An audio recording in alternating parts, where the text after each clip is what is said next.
Pumpkin Soup by Helen Cooper. Deep in the woods, there's an old white cabin with pumpkins in the garden. There's a good smell of soup, and at night, with luck, you might see a bagpiping cat through the window, and a squirrel with a banjo, and a small singing duck.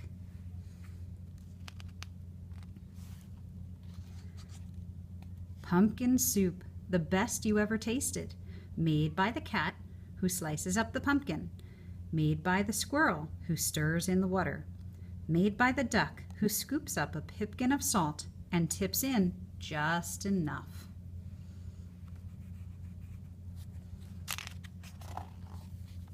They slurp their soup and play their song, then pop off to bed in a quilt stitched together by the cat, embroidered by the squirrel, and filled with fine feathers from the duck. And it's peaceful in the old white cabin. Everyone has his own job to do. Everyone is happy, or so it seems.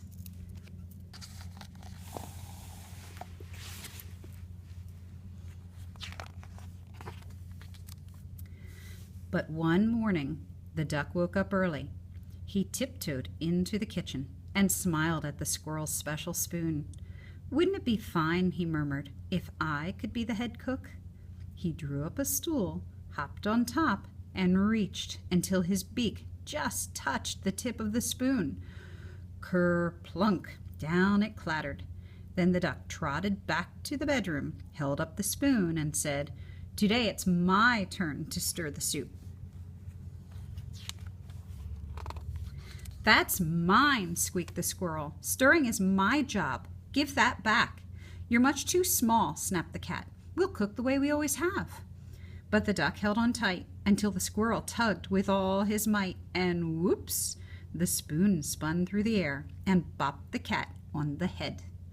Then there was trouble, a horrible squabble, a row, a racket, a rumpus in the old white cabin.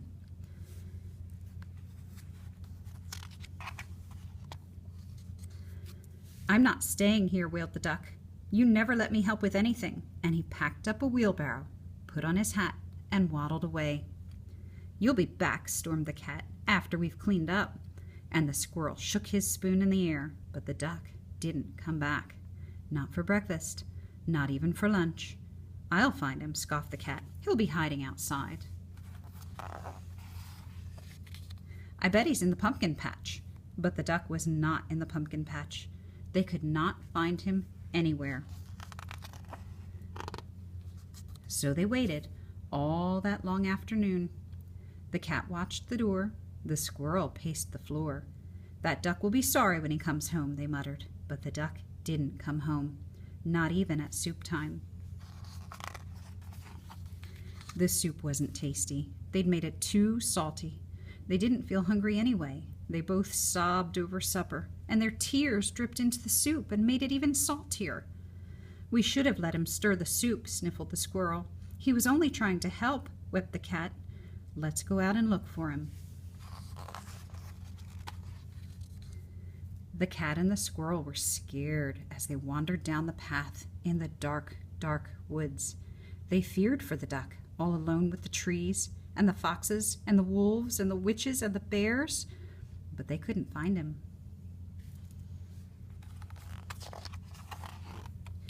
On and on they trudged till they reached the edge of a steep, steep cliff. "Maybe he fell down that," wailed the cat. "I'll save him," squeaked the squirrel, and he scrambled down on a long, shaky rope. He searched all around on the ground, but he couldn't find the duck.